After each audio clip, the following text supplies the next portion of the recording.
మీనము వారికి కనుక చూసుకున్నట్లయితే మీన రాశి వారికి 3లో ఉండే కుజుడు 4లోకి వెళ్తున్నాడు.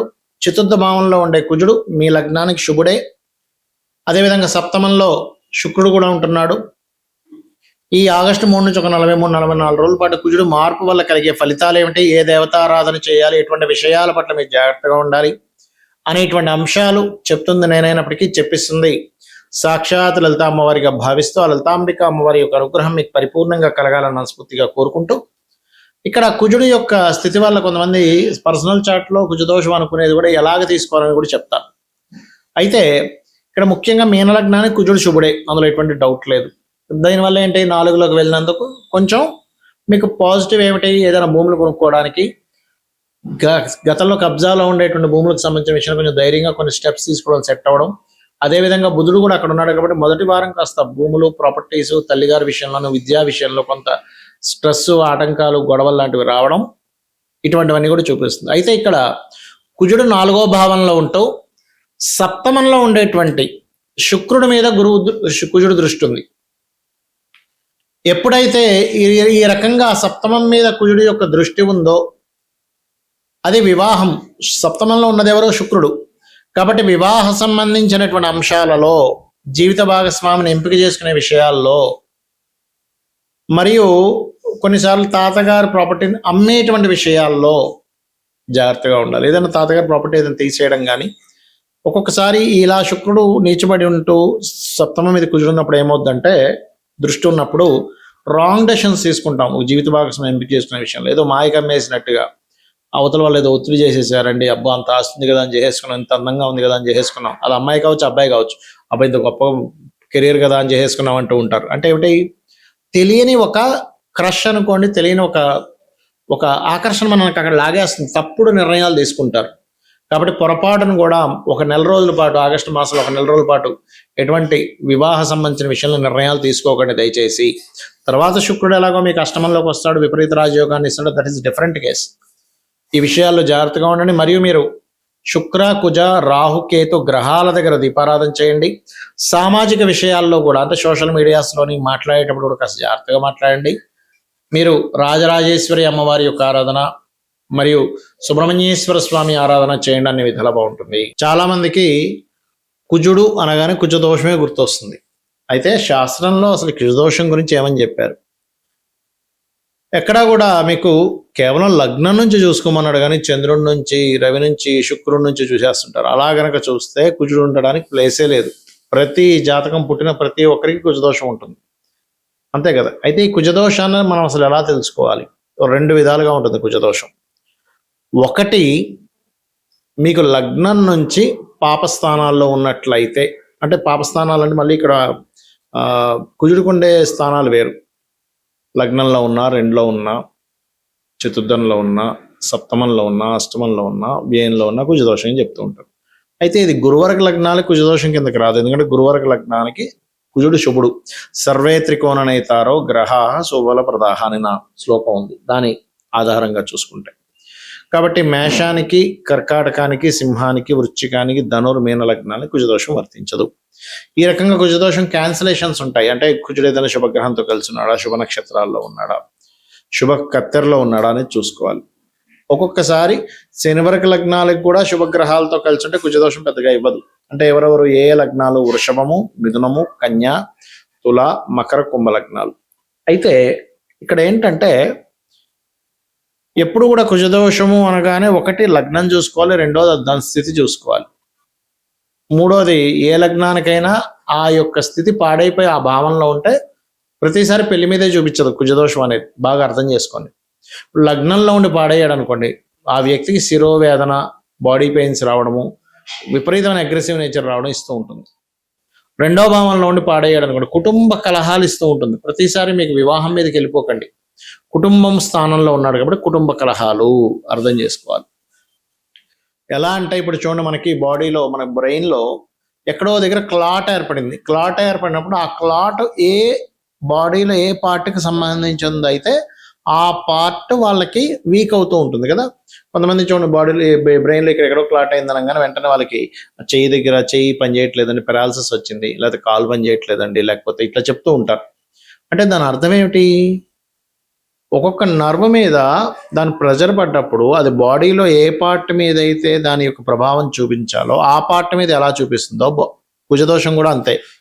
కుజుడు పాడైపోయి రెండో భావానికి సంబంధం కలిగినప్పుడు రెండో భావం అంటే కుటుంబ స్థానము, ధనస్థానము, ధనం వల్ల వివాదాలు రావడం ఇవి ఇస్తుంది. అంతేగాని వెంటనే మనం తీసుకెళ్ళిపోయి వివాహానికి అంటగట్టకూడదు ప్రతిదీ కూడా. అది శాస్త్రంలో అలా లేదు, గుర్తుపెట్టుకోండి.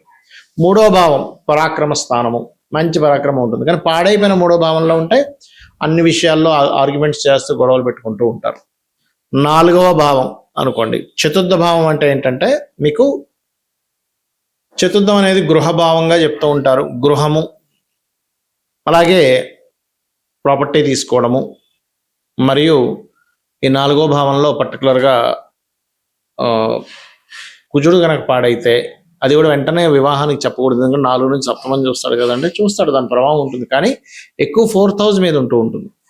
కాబట్టి ఏదైనా ప్రాపర్టీస్ తీసుకునేటప్పుడు మీ పేరు మీద తీసుకోకపోవడం మంచిది. ఏది కుజుడు పాడైతే బాగుంటే మళ్ళీ మంచిదే. అది శుభలగ్నం అంటే గురువర్గ లగ్నమై అంటే మేషం కానీ కర్కాటక, సింహ, వృశ్చిక, ధనుర్మీన లగ్నాల్లో ఏదైనా అయ్యి అక్కడి నుంచి 4లో గురువు ఉండి చక్కగా ఉంటే భూముల మూలంగానే వాళ్ళు కోటీశ్వరులు అవుతారు. ఇది గుర్తుపెట్టుకోండి.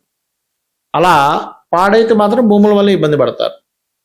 మరి 5వ భావంలో ఉన్నాడు, పాడైతే సంతానంతో, ప్రేమించిన వారితోని గొడవలు అవుతూ ఉంటాయి. 6వ భావంలో ఉన్నాడు అనుకోండి, ఉదాహరణకు కుజుడు 6వ భావంలో ఉంటే శత్రువుపై జయం కలుగుతుంది వాళ్ళకి. అయితే ఇక్కడ పాడవకూడదు. పాడైతే హెల్త్ రిలేటెడ్ సంబంధించిన వాటిలో ఎక్కువ పెయిన్స్ ద్వారా వచ్చే ఇబ్బందులు ఎక్కువ వస్తూ ఉంటాయి. 7వ భావం అప్పుడు మాత్రమే వివాహము, వివాహ జీవిత భాగస్వామి యొక్క స్వభావం మీద దాని యొక్క ప్రభావాన్ని చూపిస్తూ ఉంటుంది. అష్టమం యాక్సిడెంట్స్ ప్రోన్స్ ఎక్కువ అవుతుంటాయి. అందుకే మేషలగ్నం వారికి కుజుడు పాడైతే కొంచెం యాక్సిడెంట్స్ అవుతాయి, జాగ్రత్తగా ఉండండి అని చెప్తూ ఉంటారు. భాగ్యము తండ్రి గారి మీద, తండ్రి యొక్క స్వభావం మీద, లాంగ్ జర్నీస్ వెళ్ళేటప్పుడు జరిగేటువంటి కొన్ని సంఘటనలు యాక్సిడెంట్స్ అవ్వడం లాంటి మీద ఇస్తూ ఉంటుంది లాంగ్ జర్నీస్లో, ప్రతిసారి కాదు. దశమ స్థానంలో బాగుంటేనేమో వాళ్ళు లీడర్ అవుతారు, వాళ్ళు ఉండే కెరియర్లో. బాగోపోతే ఆ సుపీరియర్స్తోనే వీళ్ళు ఇబ్బంది పడుతూ ఉంటారు, కెరియర్లో ఇబ్బంది పడుతూ ఉంటారు. లాభస్థానంలో కుజుడు బాగున్నాడు అంటే అన్ని విధాల లాభం. స్పోర్ట్స్లోని, భూముల మీద, అన్నిటి మీద పాడైపోయాడు, లాభం వస్తుందనే ఆశ వల్ల పోగొట్టుకుని ఉంటాడు. 12వ స్థానంలో కుజుడు బాగుంటేనేమో తండ్రి ఆస్తి ఖచ్చితంగా వచ్చి తీరుతుంది, పాడైపోతే తండ్రి ఆస్తి గొడవల్లో ఉంటుంది. ఇలా కుజుడు ఎక్కడున్నాడనేది తీసుకోవాలి. అంతేగాని కుజుడు ఎక్కడున్నా సరే లగ్నం నుంచి, చంద్రుడి నుంచి, శుక్రుడి నుంచి, రవి నుంచి, ఇంకా శని నుంచి, గురువు నుంచి, అన్నిటి నుంచి చూసేసుకొని కుజుడు ఇక్కడ ఉన్నాడండి దోషం కదా అని వెంటనే అనేసుకోవడం కాదు. అవేంటంటే ఆ గ్రహానికి మూమెంట్ అవ్వడానికి ఎటువంటి ఫలితాలు వస్తుందనే ఒక పర్టికులర్ ప్రిడిక్షన్ చూసుకోవడానికి మాత్రమే ఆ భావనను చూసుకోవాలి. అంతేగాని ఈ జాతకుడు కుజదోషం అంత కట్టడానికి కాదు. దానివల్ల ఏం చేస్తున్నారు, అయ్యో కుజదోషం ఉంది, కుజదోషం ఉన్న వాళ్ళతో పెళ్లి చేయడం, లేకపోతే ఇంకోటి అయితే కుజదోషం అంటే అర్క వివాహాలు చేసేయడం, కుంభ వివాహాలు చేయడం చేస్తూ ఉంటారు. అర్క వివాహాలు, కుంభ వివాహాలు కుజదోషం ఉంటే చేయకూడదు. మీ యొక్క జన్మజాతకంలో వారికి గనక 2 వివాహాల యోగం ఉంటుంది, అంటే 12వ అధిపతి కానీ 7వ కానీ డ్యూయల్ కనెక్టివిటీస్లో ఉంటే అప్పుడు 2 వివాహాల యోగం ఉంది అని అర్థం. అంటే మొదటి వివాహం పాడయ్యే యోగం ఉండాలి ఒక పక్క, 2వ వివాహం యాక్టివ్ అయ్యే యోగం ఉండాలి. అది 7ము 12 2 కనెక్టివిటీలో ఉంటూ డ్యూయల్స్ అయిన కనెక్టివిటీ రావాలి. అప్పుడు ఓకే, మొదటి వివాహం ఏదైనా డిస్టర్బ్ అయ్యి ఆ మహాదశలు నడిచేటప్పుడు అది 2వ వివాహం. కొన్నిసార్లు ఏమవుతుంది, అవతల వాళ్ళ జీవిత భాగస్వామి యొక్క జాతకం కనుక బలంగా ఉన్నప్పుడు అది 2వ వివాహానికి దారితీయకుండా సమ్ టైమ్స్ భర్త ఒక దగ్గర, భార్య ఒక దగ్గర. అంటే అమ్మాయి ఇక్కడ ఇండియాలో ఉంటే అబ్బాయి ఏమో విదేశాలకు వెళ్ళి ఉద్యోగం కోసం అమెరికా వెళ్తాడు, లేకపోతే ఒకే అమెరికాలో ఉంటూ ఇంకొక దేశంలో అబ్బాయి ఉంటాడు. అలాగా వేరువేరు చేస్తూ ఉంటుంది. అంటే ఆ రకంగా దోషం కూడా పోతుంది అనమాట. మనం దీన్ని పూర్తిగా అర్థం చేసుకోవాలి. మరి దీనికి ఏమిటండి పరిహారము? సుబ్రహ్మణ్యేశ్వర స్వామి ఆరాధన, లేదా ఆంజనేయ స్వామి ఆరాధన, లక్ష్మీ నరసింహస్వామి ఆరాధనలో 3 ఏదైనా ఒకటి చేయొచ్చు, లేదా శక్తి ఆరాధన. ఇక రావి చెట్టు కిందని సర్పాలు ఉంటాయి, వాటి మీద పసుపు కుంకుమ గంధం కలిపిన వాటర్ని వేసి ప్రదక్షిణం చేయండి. అదేవిధంగా వీలైనంత మట్టుకు ఏదైనా ఆలయాల్లో హోమాలు జరిగేటప్పుడు అక్కడ మీరు ఏదైనా ఆ హోమానికి తగ్గ సామాగ్రి మీరు ఇవ్వండి. మీకు ఫైనాన్షియల్గా బాగుందంటే. సంఘ సంబంధంగా అంటే మనం చూడండి, ఇప్పుడు బయట సొసైటీగా మనం ఏం చేస్తే బాగుంటుంది, కుజదోషం పోతుంది అంటే రక్తం కనుక మీకు పుష్టిగా ఉంటే రక్తదానం చేయండి, ఖచ్చితంగా కుజదోషం పోతుంది. అంటే మీ యొక్క రక్తం వల్ల ఇంకొకరి ప్రాణం నిలబడుతుంది, కాబట్టి అది పుణ్యం కిందకు వస్తుంది, గుర్తుపెట్టుకోండి. కందులు దానంగా ఇవ్వచ్చు, ఎరుపు రంగు దానంగా ఇవ్వచ్చు. కుజుడు కనుక బాగా దోషభూయిష్టం అయితే మంగళవారాలు ఎటువంటి ఇంపార్టెంట్ పనులు అవి పెట్టుకోకండి, దానివల్ల వివాదాలు వస్తూ ఉంటాయి. ఇలా చేయండి, అన్ని విధాలా మీకు బాగుంటుంది. అమ్మవారి అనుగ్రహం మీకు కూడా మీకు పరిపూర్ణంగా కలగాలని మనస్ఫూర్తిగా కోరుకుంటూ శ్రీమాత్రే నమః.